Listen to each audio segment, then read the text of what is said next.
Chad Buzmak says, you let your wife sit on your show live, gacked out, rolling eyes in the back of her head numerous times. Yeah, and I didn't notice it until we were on the show. And after the show, we'd have a little talk about it, and then everybody would fight. It was wonderful. It was great. And by the way, I don't want to hear, oh, you're talking about the Nick shit and just to build your channel. First of all, no, I'm talking about it because it was my life for the last 6 months. And second of all, Nick got fucking famous leeching off of people's most disastrous, fucking horrible moments like Amber Heard and the Kyle Rittenhouse trial. That's exploiting people too. We're all on the internet doing a talk show. Doing a talk show in general is exploitative. You're talking about anything that can get you attention and entertain your audience. And, you know, this is another thing that, when I talked to April, I said, when she's like, the internet has ruined it and your show has ruined it. And I'm like, when you were in that room with him and her voice is on that stream, when you went down there and let him go on the fucking air in that condition and you didn't pull the plug and stop that and take a man who was clearly having problems and deep in the throes of addiction, it means you were either as fucked up as he was or you enabled the shit out of him. When you guys let that stream go out, you embarrassed yourself and fucked yourselves far more than any of my commentary could. So I'm getting real tired of the lack of fucking responsibility. On the first page of Google. Whoa. Gino. Sorry. I'm getting really tired of the lack of fucking responsibility. It does anger me, and it does make me want to say more and harp on things. And it does. I'll be very honest with you. It makes me want to twist the blade because you've watched these people. They've hurt their children. They've hurt my children. They've hurt me. They've done all of these things, and they will not even admit that they have a fucking problem.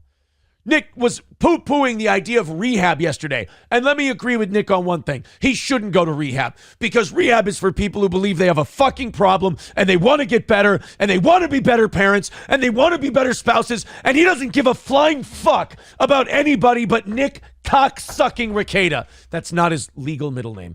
He doesn't fucking care.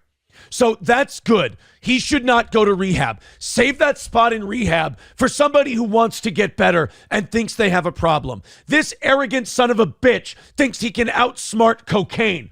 This son of a bitch thinks that he can outsmart the police and prosecutors who have him dead to rights, finding his little mobile fucking pharmacy and his harem that he had going on in his bedroom. And I'm sure he's glad that I walked the fuck out so that he could have his 2 girls. One of them he married and is just trying to keep happy so she doesn't bother him. Meanwhile, she's texting me that everything's a fucking disaster. And then he can have his younger fucking squeeze that he can do coke with and fuck. I'm sure he was really glad that I left, even though he was like, oh, dude, I'm going to help you with your marriage. I'm going to give advice. I'm going to counsel. I'll take care of this. You fucking lying sack of shit. You probably threw me under the bus every goddamn fucking time. She said, oh, we thought about cocaine again. Oh, no, don't worry, because it's okay, because I've read and done the research that it's actually this, and this. You lying sack. You opportunistic fucking weasel. There's a reason you think you have to buy all your friends, because you're not a loyal dude. You're not a good guy. You're a selfish, arrogant, narcissistic piece of shit. And the whole world saw it in this arrest, where you fucking are a smug cunt till the bitter end. And then telling people, oh, no, rehab. Tell me you know nothing about law without... Nick, you're a dog shit fucking lawyer. You're a terrible lawyer. Any lawyer worth a shit that I've talked to has said, of course, when you get arrested for drugs, you go to rehab first. How about this, Nick? When you lose your fucking kids, when you can't see your fucking kids, Nicky, how about then you admit, maybe we'll say it again, crossed the Rubicon.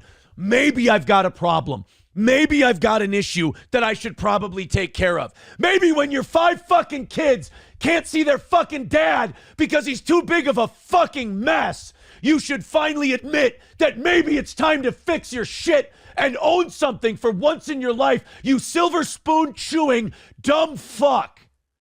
Once in your goddamn life, take some responsibility to help somebody else. It might be too late for you, but it's not too late for your fucking kids. Admit you have a problem, go away, get better. Stop it.